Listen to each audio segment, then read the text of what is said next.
Hello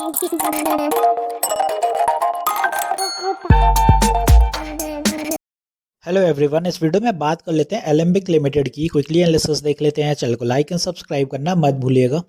तो Alembic limited की formation है वो काफ़ी सिंपल है। यहाँ पे आप देखोगे बस कुछ सपोर्ट रेजिस्टेंस के बीच में ही चल रहा है। ये नीचे से आता है अक्यूमुलेट होके और ऊपर रिटर्न्स बुक हो जाते हैं। कुछ यही फॉर्मेशन स्टॉक में बनी हुई है। काफ़ी लंबे समय हो गए स्टॉक को और यही फॉर्मेशन है। चैनल कहीं ब्रेक करके नहीं जा रहा है। ऊपर वाली ये वाली जो ट्रेंड लाइन है ये एज अ रेजिस्टेंस का काम कर रही है और नीचे वाली सपोर्ट का। तो ये तो क्लियर हो गया होगा। अब यहाँ पे भी देखें वही फॉर्मेशन अभी भी चलती हुई दिख रही है।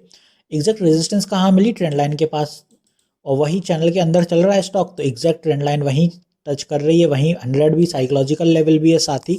तो दो चीज़ें होती हुई नजर आई हैं, एक साइकोलॉजिकल लेवल और दूसरा ट्रेंड लाइन का हर्डल। इसीलिए यहाँ सेलिंग सबसे ज़्यादा देखने को मिली। इसके ऊपर स्टॉक जा नहीं पाया और क्लोज हो गया अपना 97.80 के अराउंड। यहाँ पे क्लोजिंग भी मतलब क्यों हुई है? क्योंकि आप देखें यहाँ पहले रिवर्सल आए हैं, ये देख सकते हैं। इसीलिए इसके ऊपर भी गया जरूर है, बट यहाँ क्लोजिंग इसीलिए हो गई क्योंकि यहाँ पे इसके ऊपर सेलर्स जाने नहीं दे रहे थे और बायर्स यहीं तक होल्ड करके रह गए इसको, इसी वजह से।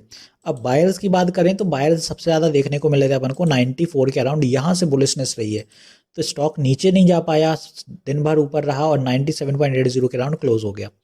अब बाय टुमारो दो चीज़ें हो सकती हैं। पहला कि स्टॉक में ऑलरेडी रिवर्सल आ गया तो थोड़ा सा वीकनेस तो दिखाई दी है स्टॉक ने, बट अभी कंप्लीट वीकनेस नहीं है क्योंकि स्टॉक अभी भी बुलिश है। क्योंकि आप देखें 2-3 दिन की अगर ये स्ट्रीक हैगी और विनिंग स्ट्रीक अगर आप देख लें तो स्टॉक ने ऑलरेडी 10 से 11% की रिटर्न्स निकाल दिए हैं। तो अभी सही चल रहा है स्टॉक। तो अभी कल क्या हो सकता है कि स्टॉक फिर से एक और मोमेंटम पकड़ेगा, 100 ब्रेक करने की कोशिश करेगा क्योंकि यहाँ पे स्टॉक ब्रेकआउट देने की कोशिश करेगा।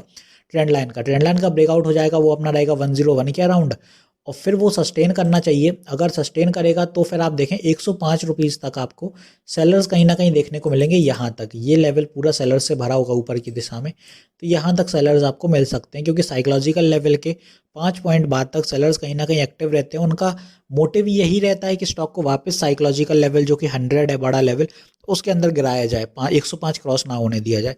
तो 105 तक तो सेलर्स आपको रहेंगे देखने के लिए। तो यहाँ से ऊपर ब्रेकआउट अगर देता है स्टॉक तो पहला टारगेट 105 ऊपर की दिशा में और दूसरा इसी दिशा में फिर अपना रहेगा 110। तो 110 तक के ही टारगेट लेके चल रहे हैं। 100 के ऊपर जब भी क्रॉस होता है 5-5 पॉइंट से ही बढ़त बनाया करिए क्योंकि 100 के बाद 5-5 पॉइंट मतलब आपको 5 पॉइंट का मतलब 5% का मूव करना पड़ेगा, तब स्टॉक में वो अपन को रिटर्न्स देखने को मिलेंगे। अब यहाँ से आपको दूसरी चीज़ है कि स्टॉक में आप देखें ट्रेंड लाइन में हर्डल हो चुका है और चैनल के अंदर चल रहा है। तो यहाँ से आज पुल बैक बना तो कल भी स्टॉक ये हर्डल फेस करेगा 100 का। तो 100 का अगर फिर से हर्डल फेस करता है और नहीं निकल पाता तो यहाँ से रिवर्सल फिर से बना सकता है। और रिवर्सल बनते बनते अगर 94 का ये लेवल ब्रेक हो जाता है बाय एनी मीन्स तो वीकनेस दिखाएगा। तो लेवल ब्रेक नहीं होना चाहिए, बट मैं बता रहा हूँ कि 94 का लेवल बहुत ज़्यादा स्ट्रॉन्ग सपोर्ट है स्टॉक के लिए। आप देखें ये ट्रेंड लाइन पूरी ये रेजिस्टेंस का काम करी है यहाँ से यहाँ तक, तो ये सपोर्ट का काम भी कर रही है। तो ये लेवल अगर ब्रेक होता है तब वीकनेस दिखाएगा। वैसे यहाँ तक आना नहीं चाहिए स्टॉक को। रिवर्सल कहीं ना कहीं ऊपर से ही बन के और वापस सपोर्ट लेके स्टॉक ऊपर की तरफ ही पंप करेगा। तो ऐसा चलेगा एलेम्बिक लिमिटेड। होपफुली सारी चीज़ें यहाँ क्लियर होंगी। मिलते हैं नेक्स्ट वीडियो में। This is me Shubham Yadav signing off.